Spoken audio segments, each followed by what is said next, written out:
Alright, we got two more reaction videos to go, and then it's this time we're reacting to Haunted Savannah Theaters Tours, and it's for ParaCouple Vlogs 33 by my good friend of mine, Cody and Shatori. Cody and Shatori, I apologize if I ever miss out on it because I was taking a break and I get so very exhausted. I know I've been missing out on it for the paranormal investigation Tuesday, and I don't know, man. But don't worry, like I said, I won't get left behind. Don't I'm gonna try my best to catch up if I can. So yeah, but don't worry, it won't happen again. I just noticed because like I said, I was taking a break for it. So yeah, but yeah, man. Right now, yes. In case you ever noticed, I was at Georgia since last time on. I believe it's happened on June. Yeah, I think it's on. I think it's happened on June, and it's my first time ever, travel, and I haven't been to Atlanta or Savannah. Just in case, we might go back there once again soon, and I know it's gonna be a lot of fun, but right now I want to travel more often because I want to go to Orlando, Florida, to go to the Universal Horror Nights, and it was actually gonna be cool there for me and my mom. Hopefully it might happen because it's gonna be super fun, and I just can't wait. So yeah, but I might go back there once again because I want to take a look at the Savannah. Cause I know it's like a abandoned cities, and along with Atlanta as well. Cause it's actually a good place for there. So yeah, let me know, man. You want me to go back there once again? Cause I guessing it could happen for like next year. I hope so, but we'll have to see. I was thinking I might go travel back in Georgia. Let's say I want to say it happens on autumns or winter. Oh, that'd be so cool. Cause now that I think about it, yeah, hopefully, I might go back for there on either autumns or probably winter. We'll have to see. That'd be so cool. But yeah, so let's check it out in 5, 4, 3, 2. All right.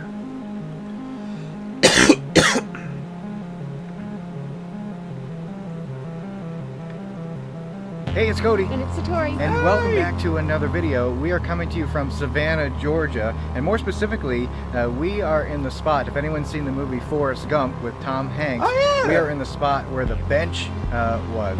That's kind of like a whole centerpiece of the movie. So you may notice these buildings behind me. That's where like the feather comes floating down. So cool. I love movie locations. So we had to film the opening here.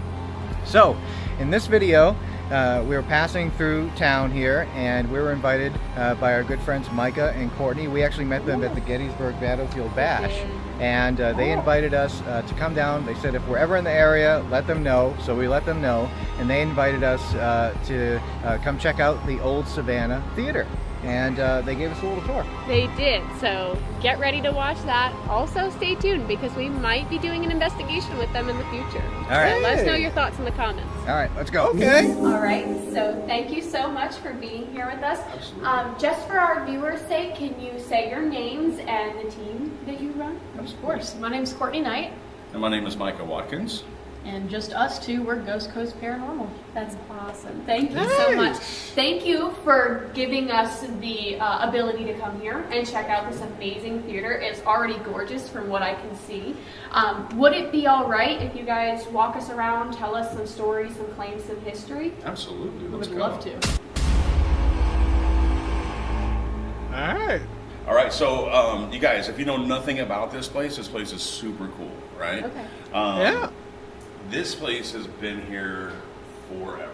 And when I say that, I'm talking about 60 years after the country was founded. Okay. That's crazy. Wow. That's crazy, right? Yeah. Yeah, pretty crazy. So this place has been open since 1818, you guys. This is a who's treasure trove of anybody and everybody that had anything to do with the arts. This was singers, actors, actresses. This was everybody. This was, well, looky here. We have Edwin Booth, Julia Marlowe, Oscar Wilde, Tyrone Power, Henry Irving. Some people would say that Henry Irving is the basis for Dracula. Yeah. And yes, we have had Bram Stoker inside the building. Wow. For sure. That's cool in itself. Yep, and then Miss Juliette Gordon Lowe, the founder of the Girl Scouts. She lived right here in town. Yep, and then this was her playhouse. So this is where she was an actress, and this is where she performed at. We have people like the Barrymores, Ty Cobb, the baseball great, Charles Coburn, and I'll let you know a little bit more about Charles Coburn here in just a second. Will Rogers. I mean, this place was it. This was anything that was going on in the South. This is where it was happening at. You guys come in and check this out. We have Edwin Booth that has performed here. Of course, that's John Wilkes Booth's brother. Wow. And they fell on two separate sides of the fences, where you have John Wilkes was more a fly-by-the-seat-of-your-pants type of an actor. Mm-hmm. Then you had Edwin Booth, which was the more experienced, I would say, more well-learned Shakespearean actor. Okay. Right? So they kind of... You had John Wilkes that was kind of like, woo, you know, and then you kind of had Edwin, which was very proper. Yeah. And of course, we know what happened with John Wilkes. Yes. You know, he assassinated President Lincoln in the Ford Theater, and the reason he even made it up to that balcony was because he was an actor. Okay. Me and you wouldn't have been able to make it up there. Well, maybe you guys, but not me, right? But this was a spot for people that knew the theater and were you know, the only reason he made it up there is because he was famous, is essentially what my point is. Okay. And but you guys, of course, after he assassinated the president, that really destroyed Edwin's career. Of course, that put a big black. I mean, that's what we do today, right? Yeah. It's all about the cancel. Yeah. Right. So yeah. the whole family would have been canceled basically back then, and of course, he doesn't come back for about 15 years, 20 years, and it just never was the same. It never was the hit. But you guys, all three of them gentlemen, have performed on that stage right behind me. Oh my gosh. Miss Lillian Russell, one of the best voices in the world. She was an operatic singer. She comes from Europe, and she's performed for royalty, famous folks, all kinds. Her resume is crazy. Yeah. And the more macabre thing that actually happened in her life, and it still happens today. I mean, it happens every day, where we can be riding high one day, and then the next day, due to unforeseen circumstances, we are not in that same spot. Mm-hmm. She actually had her baby daughter who was killed by her mother. Oh. By trying to put a safety pin onto the diaper of her child. And supposedly pierced her abdomen, and Lillian lost her daughter. Oh, no. So, of course, that destroys everything. Yeah. And we have W.C. Fields. He's performed in about 30 different movies, full-length featured films. If you've ever seen, like, The Three Stooges, of course, this is the slapstick comedian of the time. From the 30s to the 50s, this was the man. If we were looking to laugh, this is who we came to see. And yes, you guys, both these people have performed right here in the theater. And then, of course, Charles Coburn right behind you guys. Charles Coburn, he is like, to me, he is the essence of this building. He is the spirit of this building, you guys. If you don't know anything about Charles Coburn, he actually played in, like, Gentlemen Prefer Blondes with Marilyn Monroe. Mm-hmm. Oh, wow. Right? So he's done probably about 70 movies, bit part acting, and full-length featured films as well. But you guys, at 10 years old, he was a Savannah native. Okay. So he was born right here in Savannah. He comes in here at 10 years old to see a show with his parents. He walks out through the lobby. He asked, kind of jokingly, asked for a job. And they not so jokingly gave him one at 10 years old. Cody, I don't know what you were doing at 10 years old. I was blowing stuff up in the backyard with like a bottle of Aquanet and a lighter. Yeah. I was crazy. But this gentleman at 10 years old starts to work here as an usher. Wow. So he would look at your ticket, and he would sit you in your seat at 10 years old. You guys, he works here for 7 years and becomes manager of this building. Wow. Oh. Yeah. That is crazy. Isn't that nuts? That's a lot of that's a lot of clout. Yeah. At 17 years old to be running the biggest playhouse in the South would have been something phenomenal. And even more so, you guys, the more phenomenal thing is people that we just spoke about on these walls. Yeah. These are the people that he let into the doors. Wow. That's cool. So he would have bragging rights. Yeah, that's total bragging rights, right? I mean, he would have opened the door for the Barrymores. Wow. Oh my gosh, that's amazing. Right? So we know that Drew Barrymore comes from a long line of actors and actresses, and this is just one of them. This is her great uncle Lionel Barrymore. We can see it in the eyes and the You jawline. can actually see the relation. Yeah. You really can. And his brother John, weirdly enough, does not look like Lionel. Yeah. And there's a different jawline to it. You're kind of like, I wonder where he came from in the family. But John and Lionel are, of course, actors, and they've been in a ton of stuff. And we've heard about that long line of actors and actresses. And you guys, we have been a playhouse for that long line of actors and actresses in this building. Isn't that amazing? Yeah, it's super cool. This is one of my favorite pictures, you guys. Mr. Eddie Foy Jr. and Miss Bessie Love. Wow. 1890s. He has a jazz hand bow tie going on, I was gonna say, right? that's pretty magnificent. Well, hold on, Satori, even more so. What is Miss Bessie wearing? I know. Isn't this? Pretty scandalous for that time period. You say scandalous, I say gorgeous. It's gorgeous, but you wouldn't usually see a woman wearing that at the time. She looks pretty good. She looks great. Yeah. She looks great. And this was something, typically if you saw somebody dressed like this on stage, right? You didn't go on the street like this. Mm-hmm. Yeah. You would change before you went back out, right? Because it was still even kind of taboo to kind of dress like this. But this is what becomes popular in Satori. This is it. It's been like that for years now, though. You still see it today. Today, where there's artists wearing certain things, scandalous. less, Yeah. right? And then you see people on Friday night downtown Savannah wearing the same damn thing, right? Right? So this is what becomes popular. And of course, down here in Savannah, at 97 degrees and 100% humidity, why would I want to wear a corset and a dress down to my ankles and sleeves down to the wrists when I could be wearing a cocktail dress that looks like this? Yeah. So not only would we have spoken about it at work next week, but you've wanted this. Yeah. This is what became popular, and it does. It transitions into, we know them as the Fiber Girls, Yeah. right? They're the girls that kind of were loose and wild, right? Right. They were having the most fun, I think.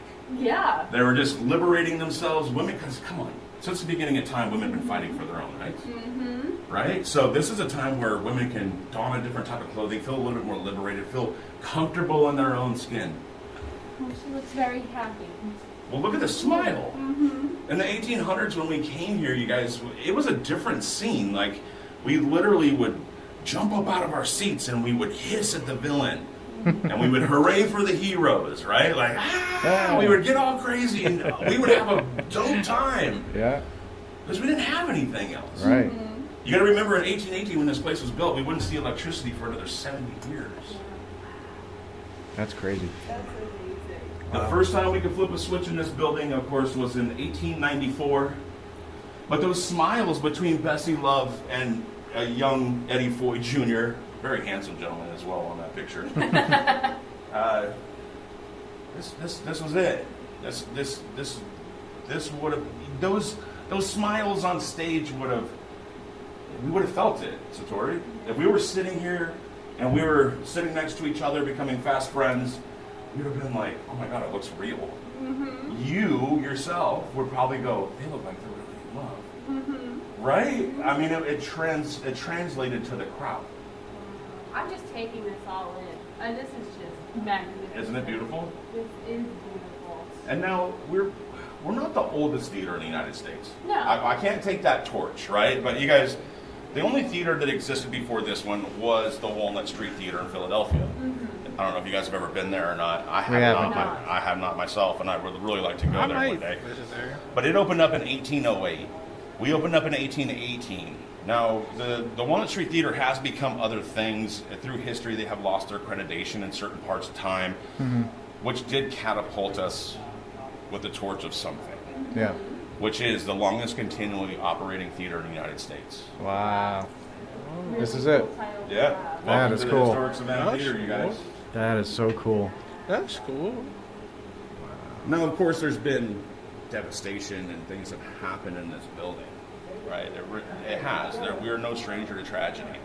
We've burnt down 3 times. Really? Oh, yeah, of course. Yeah, we have stage that has caught fire. And of course, one of our ghost stories in the building is Miss Elizabeth, which she was trapped underneath the stage during during a stage fire in 1828. Oh, wow. So her and 4 other folks had lost their lives in the dressing rooms that were actually located underneath the stage itself. And the reason why this kicked off is because back in the day, when we couldn't flip a switch, we lit this place by candle. So we had these boxes that were called kick lighting, and we put candles in there and we light the wigs. Now, you know that 4 candles is not going to light that whole stage. Yeah. It's going to take a group of them, right? So they would go all the way from stage left, swooping all over to stage right, and these were all lit boxes with candles. And somebody kicked one of those boxes over one night, which created a stage fire. Back then, there's no emergency exits. The only entrance and exit to the actual dressing rooms underneath the stage was a stage right, where there was some staircase, a little staircase that went down. Ladies had a long hallway across the back. Stage left had the girls' dressing room. Stage right had the gentlemen's dressing room. There was a green room right in the middle. And they got stuck down there. We have 2 gentlemen that were changing, Elizabeth, and the 2 girls that were dressing her at the time, all were trapped underneath the stage, and this has become the house ghost story, right? So for almost 200 years, we've been telling this story about Elizabeth, because this is who people saw. Wow. Do you know when the most recent fire was? 1948. Okay, all right. Yeah, so if you guys look at the outside of the building when you guys walked up, we have this beautiful 1950s Art Deco design on the outside of the building, and that's the most recent complete renovation of the building. Yeah. Now, let me tell you though, because the walls are still from 1818. Huh. Really? Yeah. Oh yeah. I was going to say, were there areas that were untouched, like able to be reconstructed? Yeah. So there was portions of this wall and this wall that had ended up falling during the last 48 fire, but they just patched those up. Now, essentially what we're working with is still the same walls from 1818. The very back wall, we're going to walk up here in just a minute and we're going to touch it. Wow. And it is from 1818. Oh, wow. It's still intact. It's the most intact wall that we have had in here in the theater. And it's never been touched. Of course, we're not going to touch it. It's there, right? And that 1948 fire was also a scene of a trampling of an 8-year-old in the building. His father had passed, and he had passed due to a trampling. His dad was trying to save him on the 2nd floor. At this point in time, we were the only theater in the South to let people of color into their building to see a show, and this was as of the mid-40s, which was not typical in the South, not at all. Right, but we still did it. We allowed people to come here during the mid-40s. Yeah, folks of color were not allowed in the lobby still. So the original exit and entrance is still up on the 2nd floor. Okay. Really? Yeah. But we have his name is Benjamin. Okay. Benjamin is our 8-year-old. Rodney is his dad, and so Benjamin was known for he was kind of mischievous. Oh yeah. Yeah. Oh yeah. Well, I mean, 8-year-old boy. Yeah. I can't. Let's just, No, you can't imagine. So, Tori, you can imagine, because I know Cody at 8 years old could not keep his hands off of everything. That's right.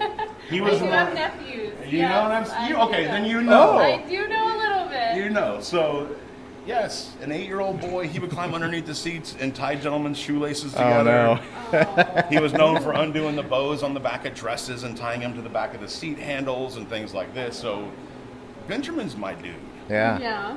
Yeah, and I say that with a smile because I know he's here, and he's interacted with us on many of occasions. But for the serious note, he's honestly, like, I mean, I've ghost hunted all over the country, right? This is what we do, right? That's the one that got me. Really?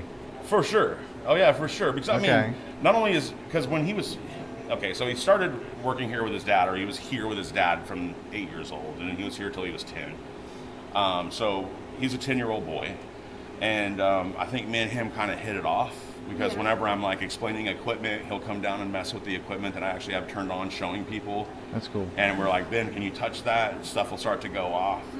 And It's kind of adorable, though. It's kind of But adorable. I'm not the one that deals with it, and so then- I get it. Yeah, but the thing is, come on, you guys. We've heard all kinds of stuff come out of spirit boxes. We have, right? Like, get out, right? Or leave. Or Courtney on stage, right, gets called a whore constantly.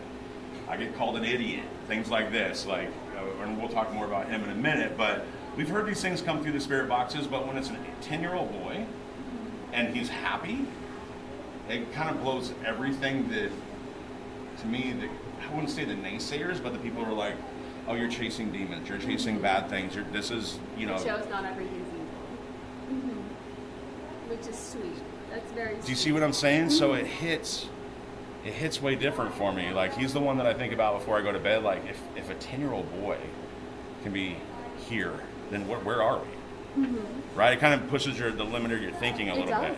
It does. Right? Yeah. So that's to me why he's so impactful. You know, is That's so 10-year-old is not supposed to be here. Yeah, but I think paranormal investigators, when you have a team and you're really associated with a location, sometimes there's always that spirit that's like family to you. Well, they all are. We Yeah. all have like at least one spirit that we find family. Yeah. Mine's Abigail Arnold. Yeah, Yours yeah. is the little boy Benjamin. Yeah. I think that's so sweet because I think everybody's kind of like, we've created family. Well, it's what it It's becomes. yeah. Well, how many times have we gone into somebody's home? I started doing home calls. I didn't start investigating big buildings. That was more for like the TV shows, and you know, that's how they got into the buildings. I didn't. So when I started doing this when I was 19, 20 years old, like, I went into people's homes. That's where I made a breakthrough. And in people's homes, it's more parapsychology. You have to break everything down in the home. Yeah. You have to separate everything, right? The husband's energy, the wife's energy. We got to take the kids to the other room. We have to talk to them. It's different, right? But when we come to this place, and when you sit down at home with people and you're like, what's going on in the house? And they're like, well, Fred's a part of the family, essentially. He's just here. Well, is he causing you guys issues? Well, no, but he's just here. Well, do you guys feel like he's part of the family? Of course we do. That's great. So that's what it kind of becomes for some people, is they're a part of the family. And of course, being in here for years now, we feel like they're all family. That's good. Yeah. That's sweet. Yeah, isn't it? Yeah, that makes my heart really happy. Yeah, doesn't it? It does. That's what and that's what we try to teach people. Yeah. That's what you're doing good then. Yeah. That's what you're trying to teach. One of We've them been to is other cute. places and they've tried to promote the evil side of things. No, only. I'm over that. That's not. I'm calling it evil fatigue. Yeah, good. I'm calling it evil fatigue because I'm over it. Yeah. There's Me very too. there's very few times I've ever walked into a place and go, I need to go. There's twice. Yeah. Out of the thousands of investigations I've done over the years, there's been 2 times where I've walked in and go, whatever this is, it's either too strong for me or I don't feel right. Like, there's been twice. Yeah, very minimal. Very minimal, right? I mean, yeah. So my thing is what we're here to do is to teach people that it's not always what you see on TV, because I think ghost hunting has become such a theatrical, I need your views, I need your this, I need your that. One of my favorite shows was Your Father's. Because You don't have to say that. He's He preaches so much about your dad. You have no idea. you really don't. He's okay. He's all right. He's Well, that's just my daughter well, point of he's view. here. Dad, you're okay. Skip this part. Because he used to go into locations, and whether they caught anything or not, they told you. They told you. Yeah, that's exactly how we still run with taps today. I mean, that's how I was raised. Yeah. Please, right? Like, this is what we need. If we go into a location and we don't catch anything, we don't need to pump it. Yeah. We need to sit there and go, hey, listen, this is what I caught, and it's pretty much very nil or nothing, right? But there might be something here. We're just not making itself super known. Honest. Because if you're pushing fake things, you're not going to get real data. Frank the demon in the back, I don't know why he didn't come out tonight. So when we bring people into the building, we really sit down and we try to teach people it's not what you see on television all the time. It's not this every 5 minutes something happens. We've had people leave here, give us a 2-star review and say that they didn't see a ghost. Oh my gosh, we Isn't know. that the worst? Right? know. So, probably not the worst right there. and and through my career as well, the things that I've seen or that have hit me right face to face have been like a handful, five or 6 things where I've seen things. And so that's what we're here to do, is to teach people that, hey, listen, these things are like our family, not like an enemy or a demon or a evil. We've had people come in here and they're like, oh my God, I sense evil. And we're like, just stop. This is a playhouse. You got to remember, there was flamboyant men that worked here. There was there was people like us that loved music that came here. It wasn't an evil spot. There's no mass murder here. There's no killer that came in here, right? Like these were people that lived here in the city or on the circuit and came here to perform. We admire what you're pushing. That's That's really good. Can I ask how many people, do you know how many people died here documented wise? So 4 or 5?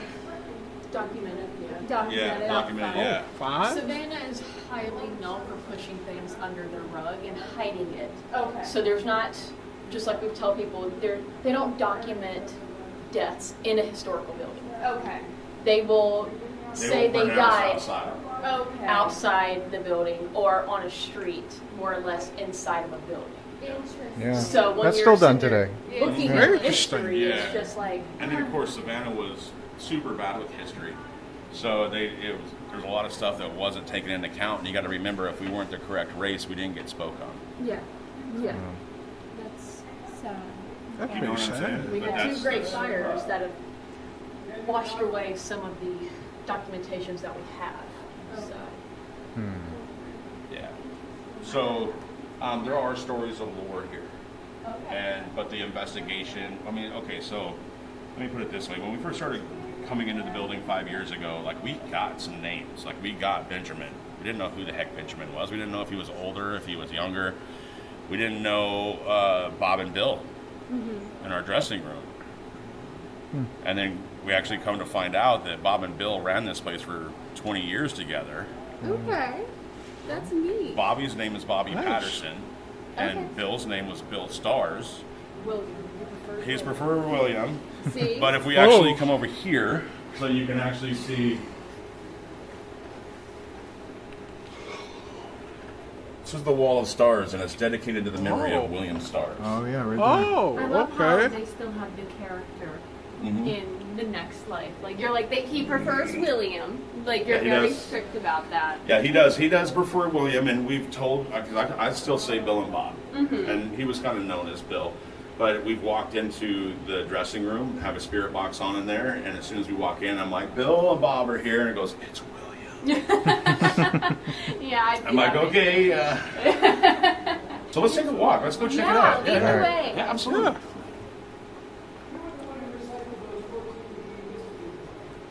So this used to be the orchestra pit. Right here, we see people practicing on stage. And this right here, this staircase and that staircase used to actually be the orchestra pit in the building. It's still there. It's just covered with boards and carpet. So we're still stepping on the same floor in 1818. And this is what we do on a daily basis. Here weekly we do live shows. People come in here and practice. Of course we have all the lighting and the smoke machines. This is still a playhouse to this very day. Wow.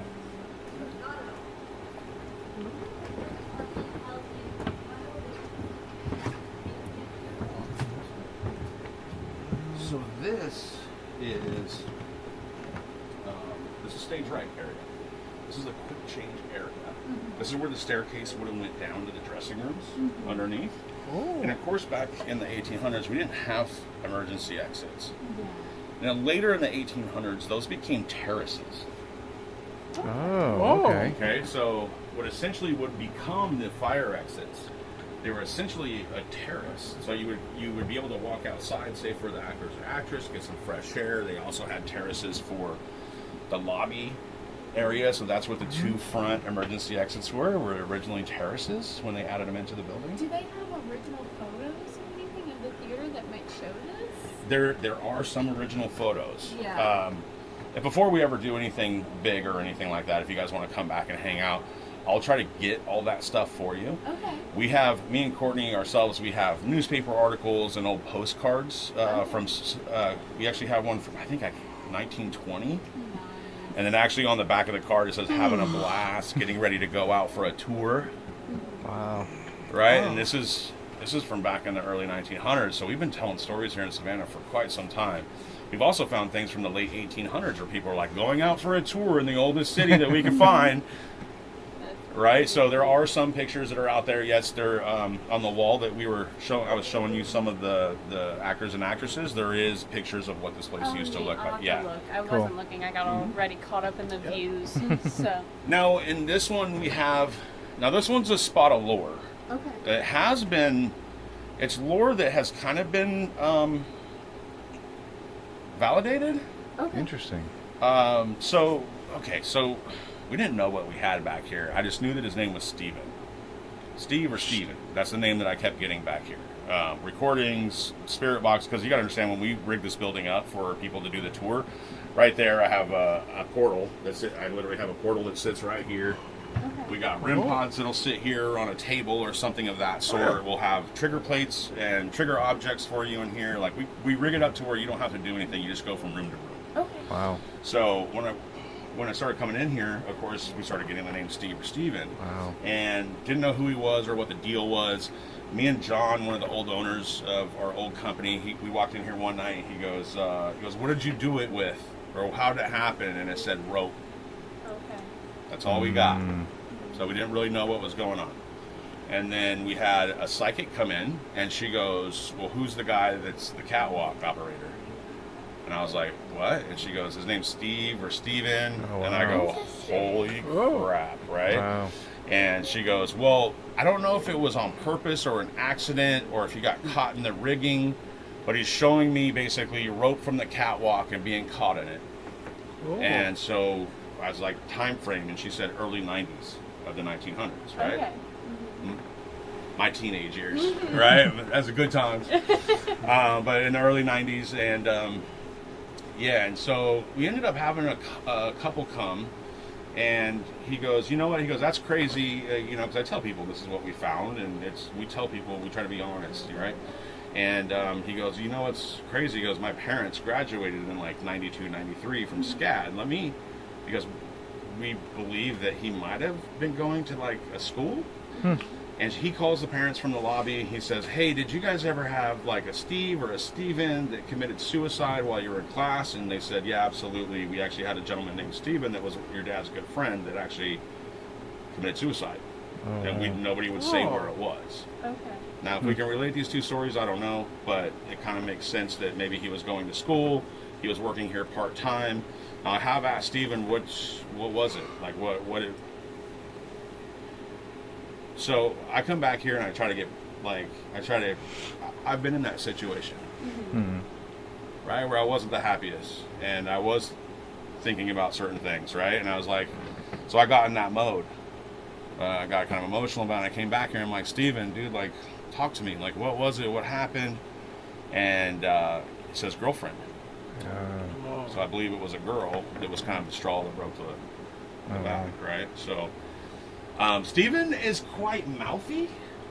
Really? Oh, yeah. Is that where the words, certain choice words? Oh, yes. Is very wide. His dictionary is very wide with Colorful, frustrated words. Okay. Oh. Yes. I'm catching the drift, yeah. Yeah, he says idiot. He calls Courtney. We've got about 10 videos where Courtney walks in here and he goes, wow. Okay. I walked I'm in sorry. here and Oh, I did it to myself. I did it because I broke his heart again. We were just talking about how they're all family, right? We have a joke that Steven's my ghost boyfriend. Miss Lizzie is his ghost girlfriend. Okay. Okay. And well, Steven, we have a video where I was back here setting up our portal, our spirit box, and I was talking about I was wearing a dress. I was wearing a Victorian style dress, and I asked Steven what he thought about it. He was up there watching the cameras when this all happened, so he's watching everything. she walks around the corner. I'm like, he doesn't like shit. And I go to walk out of this room right here where he's at, and it goes, you look perfect. Wow. And so ever since then, I declared him as my ghost boyfriend. Oh. Well, some things happened, and to where we found another voice that kind of came back, or another guy that we don't know why he's here. His name's Brian, and he spoke to me while I was trying to go under the stage, as he was trying to shove me into the little hole that we had that goes under the stage. And I had a spirit box in my hand. Well, apparently there's a guy named Brian here that didn't respond to us. And he came back a second time, and I came back here completely forgetting about Steven's past sometimes. And I said, Steven, I have a new ghost boyfriend. His name is Brian. Uh-oh. And that's where the That words set start it off. Ended the relationship. And I mean, when I tell you it halted the activity in this place, Shout out like, I mean, as far as this girlfriend. area or from Steven period, what do you think, 3 months? 3 months. 3 months. We literally had multiple friends come back that come here like on a every other weekly basis, and they're like, "Where's Steven?" And I'm like, "There's no way, dude." And we were we wouldn't say anything. I was like, I don't know, maybe he's just not out tonight. You know, maybe he's not doing his thing or whatever. And it kept happening, and it kept happening, and kept happening. And so I finally told Courtney, I was like, get your rear end back there. And you need to tell him you're sorry and that you love him and that we need him to work. Has it sort of dialed down since you apologized? Yeah, no, yeah, he comes back. Oh, Okay. he's been here. The other night I walked in here, and I tell a story a lot of times when I'm on tour, and I'm like, so I've walked in here before, and he goes, you're a D-head. Okay, yeah. Okay, Oh, like and literally, as I know. said, I go, hey guys, when I come in here, a lot of times he'll say, you're a D-head, and it goes, D-head, right over the spirit box, and the guy goes, that's what I just said, and I was like, everybody in the group flipped out, and I was like, I'm not lying He to was you like, guys. watch, I'll show you. Yeah, I'll show you, and I'm not lying to you. Now, and that's the thing is you know, in the past,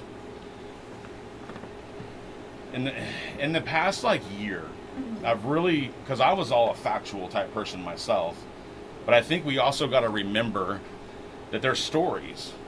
There's stories to these things, and they could be coming from factual based things, right? Because we all, in the past 15 years, 20 years, we want to find the truth, right? And there is truth to be found, but I also think we need to remember the stories. There's stories here in Savannah that aren't even told anymore because fact checkers have fact checked them so hard that nobody can tell them anymore. And I think that we need to stick to lore as well. Like, there is factual things, but we know who we have here. We know who's here. If you don't believe the story, I don't care.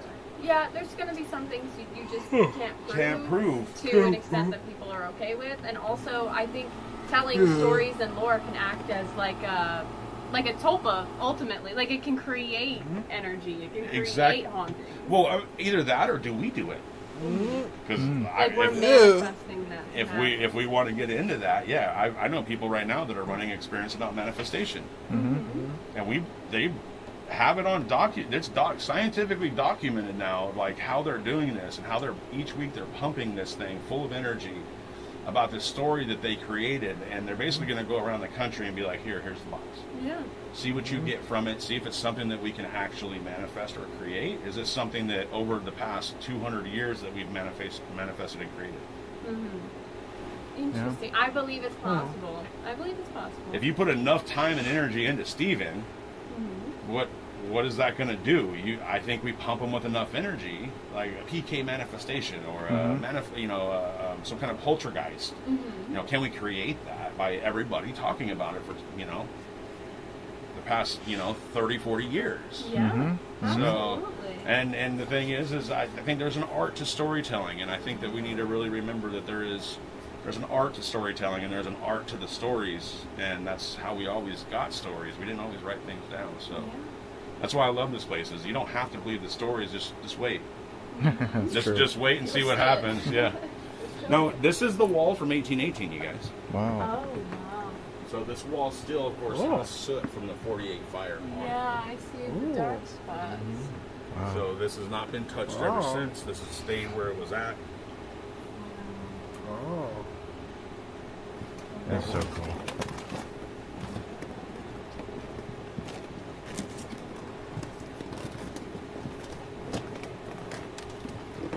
So this is the stage left, quick change area. Oh. Of course, we would be standing on top of what used to be the woman's dressing room. Okay. So the women's dressing room would be right underneath us. In that fire in 1828, this is where everybody was found. And the only thing that I could think of was, of course, we didn't have emergency exits then. They weren't built into the building. And then if we had our exit blocked by fire, where else are we going to go? And they probably had to make a decision to come back here to try to ride that fire out. Like, hey, let's just go to the furthest point away from what's going on and see if we can put this out. Well, it was too hot. It was like an oven underneath the stage. So that's too bad. So this is where we get Elizabeth from, and I wouldn't say she's stuck back here. Elizabeth travels through the building. This is her playhouse. She was she had just signed a circuit bill, and she was asked to do a show here. She opened it up. Within a month, they were like, let's get this girl traveling. Signed her onto a circuit bill, and she ended up losing her life here in the building. And so that's where the house story comes from the building. Wow. So sad. Yeah, I mean, it's kind of crazy because the building is, of course, have been renovated and we've always built onto these 1818 walls, but we do have right above us. This is an old manager's office, Okay. Oh. and then there's also a manager's office on the third story of the building as well. Interesting. So there's actually doors to these rooms. That the only way you can get it to them is through this jankies. And it's very sketchy. I climbed Oh, So if you, yeah. if, you wow. come out, Oh. if you come over here, you can see these are doors right here. Oh. Oh my gosh. Ah. That's great. Oh, yeah, that's what Yeah, it looks creepy. Oh, Isn't yeah. it though? Really creepy. Yeah, that's creepy. Oh yeah. Look at that. There it is. Oh, wow. That's one of the creepiest spots in the building, I think. I don't know why. It just always gave me the. Yeah, that's creepy. I wouldn't go up that ladder. I Yeah, value me my neither. life. I would never want to go I up can't that climb ladder. ladders. Yeah, I set up the cameras. all the We do put a camera on the catwalk.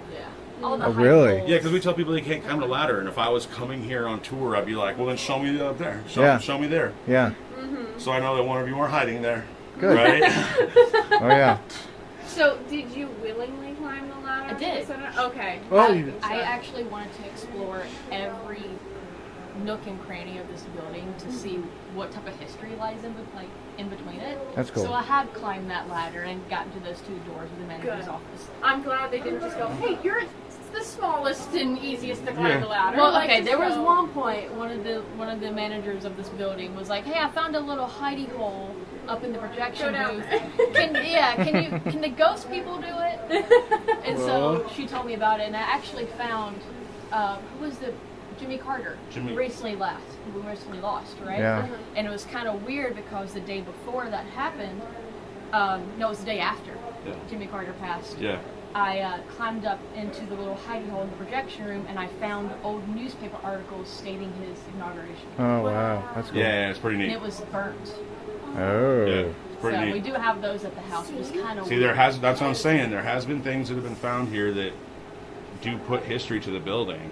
I mean, like I was telling about the postcards that we got off of eBay. which is kind of weird. And the newspaper articles and things like this. And so, I think collectively, when we go to the theater and everything, we can pull a bunch of cool stuff to at least just put on camera Yeah, of old playbills and stuff like that we can actually show. that would be super A neat. pair of shoes, Very 16 neat. cents or whatever it was at Yeah. the time, and things like that. It's pretty neat. People It's love really that neat. stuff. Yeah. Investigator right, opens dude. up some cool doorways. Doesn't it? They're rehearsing for a show. So this is what we call creepy hallway. Creepy hallway. Creepy hallways. Yeah, so you got to think for the past 70 years, since the fire of 1948, we finally took the dressing rooms out from underneath the stage itself, and we built them right behind me. Okay. Right, so this now becomes, I call it the dog run, but it's basically the run to the stage where everybody gets dressed behind me, and then everybody, of course, bolts out to the stage. Anxiety, excitement. Of course, I believe that this is probably more residual. Yeah. a lot Oh of yeah. energy. Yeah. There's a yeah. lot of energy. And then we come into, hello? Ladies' dressing room. And it's really weird to me why the ladies get less room than the gentlemen. You think with the costumes and things like that, You know? it should be switched a little Yeah. bit. Now this room is one of our, can I say more active? I don't like doing that. I never guarantee anything. Yeah. Yeah. I never guarantee anything. I can't guarantee anything because we know how ghost hunts go. But to me, this tends to be one of the more energetic rooms of the building. And I think it's because of Bill and Bob. Yeah. Yeah, this is where we believe we have Bill and Bob. Of course, both of them worked here. We talked about them earlier. And Bobby Patterson worked here, choreographer, director, producer. Then you also had Bill Stars, which he did the same thing. He was basically play director of the building for about 20 years. And so this is their spot. Wow. We got to imagine that we get ready in here. Right? So we're getting ready for the show, and we're like, oh, Cody, let's go, bro. You ready for this, right? Or, Charging the are you room ready up. for this? And we're like, yeah, high five. And hold on, let me take a shot real quick. Let's kill the nerves a little bit, right? And so we come in here, and we gather around, we tink the glasses, we shoot it down, and we head out towards the stage.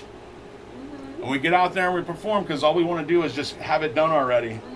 We want to be performing in there, and that's that moment, right? Like you ask any performer, and it's like, where do you want to be right now? And they're like, on the stage performing and halfway done. Yeah, it's Yeah. exciting. Yeah, it is. And then, of course, this is where we decompress, Right. right? This is where we come in to decompress. We come off the stage, and we're like, oh God, all right, now I can take the shoes off. I can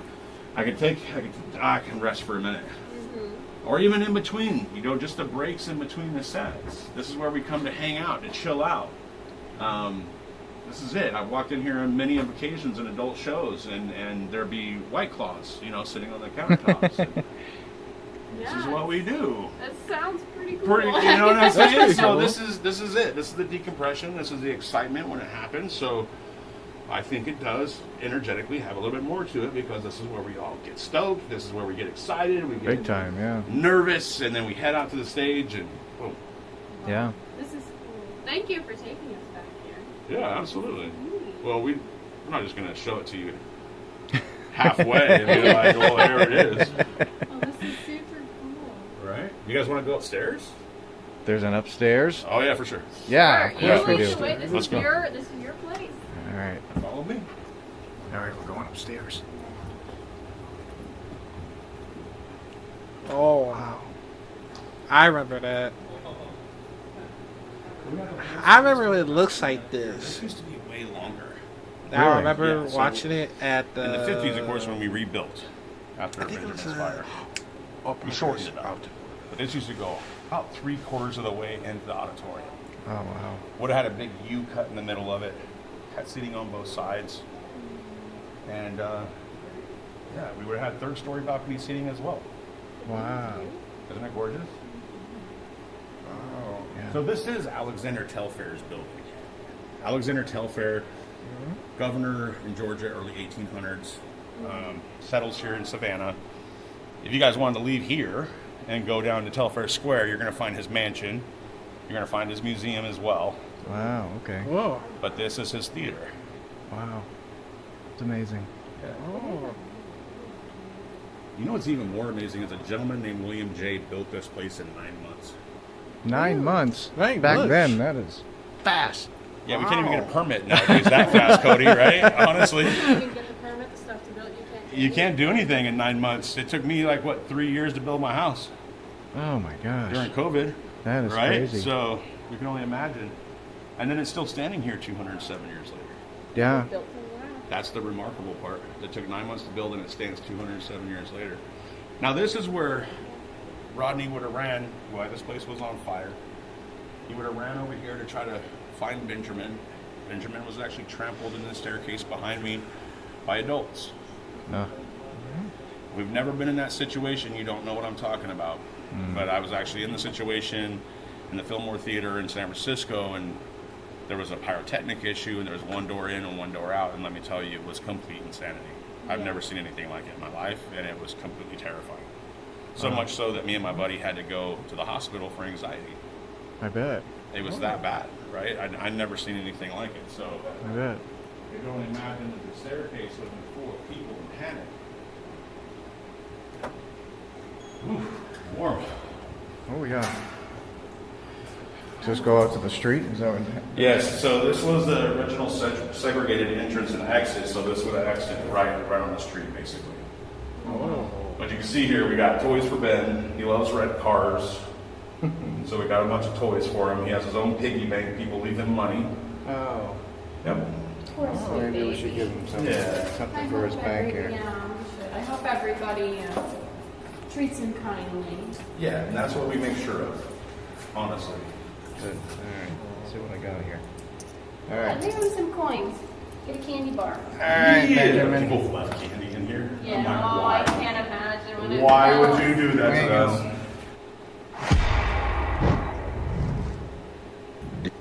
Hey guys, I've decided I'm gonna. I get it, it's for Ben, but He'll Ben, have it for the other side. Don't leave the candy. but Ben is the best. Yeah. That's cool. And then, Oh, that's so cool. so we do have, this used to be the old projection room Oh wow. here, and it's now a wardrobe. Yeah. So we keep all like that. So no more movies here? No. Interesting. Well, yes, no. Yes. Yes and no. Yeah. Yes, So, no, yes, we do no. have. Yeah.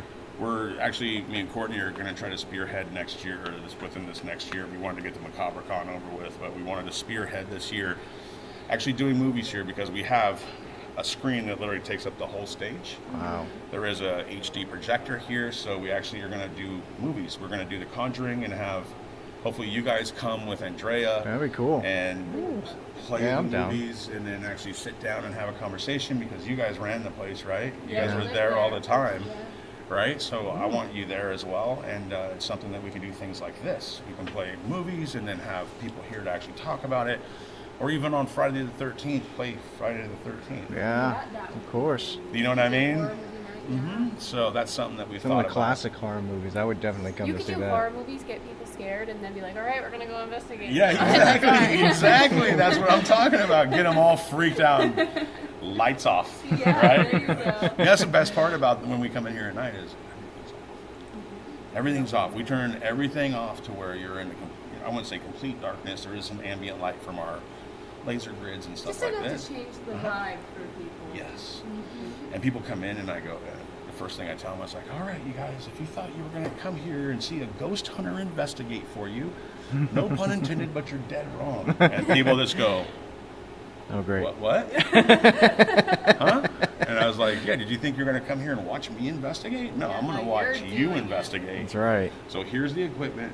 Here's your earphones. Here's your K2 meter. We did that at the Conjuring house too. We take them to the well. Be like, yeah, this is scary, right? Or which one Yeah. of you is going to be sitting down here by yourself while Yeah. we're listening to you upstairs? Yeah, Like that, exactly. you know, Yeah. like we want them to be in it. Well, if my rear end pucker's going to stage right in the dark, so should yours. You know what I'm saying? Why not, dude? If I get scared walking around this place in the dark by myself, then why shouldn't you? There's a safety net if I'm with you, you know? That's So. great. Now, in the projection room, we do have a story about Old Man George. Old Man George used to work here. He was in his early 80s. And he actually had a massive heart attack up there. That's a lot of fun. Yeah, Old Man George. Yeah. So I have a friend that his name is Chris Susi. And Chris Susi used to work here. And he worked with a gentleman here in the 90s. And he goes, oh, yeah, we were here the night Old Man George passed away. So it was like a known thing that Old Man George was here. Supposedly he liked AM, FM radio for his ball games. And he would smoke on his stogie. I guess all the youngsters used to open up the hatch for the roof so he could sit up there and his stogie smoke would go out the top of the room. Do you play radio for him? Yeah, oh yeah. We tell people to go up there. Well, he's kind of cantankerous. Okay. Interesting. He's kind of a cantankerous old man. I kind of think of him like my grandpa. Like my grandpa I love dearly, but you know, Yeah. he could have his moments. Yeah. And I think when people go up there and mess with his stuff is when he starts to kind of like, Laugh out a little bit. He's like, oh my goodness gracious, why are you in here in my spot? Like you're not supposed to be touching anything. Like Sure, why yeah. are you nuisances here? That's kind of the way I think of George. Sure. But, yeah. It's interesting to see everybody's character in different parts of the theater. You Mm-hmm. know? Yeah. And so, you guys, that's the historic Savannah Theater. you guys. Wow. Thank you so much for showing us Yeah. around. Yeah. I love that you guys came just to check it out. I mean, we love showing it to people. We love seeing it. I think our viewers are going to love seeing it. I'm For not sure. kidding when I say there are some people that watch us that are like, I didn't know this place existed. I'm going to book it tomorrow. Isn't that what we all do? Yeah, we try to connect everybody. I Yeah. think that's really important. For our viewers watching, can you just let them know how to find you guys? If you Yeah. have any- So, Ghost Coast Paranormal on any social media. Okay. So, TikTok, Facebook, Instagram, it's Ghost Coast Paranormal. You can always reach us through there, no problem.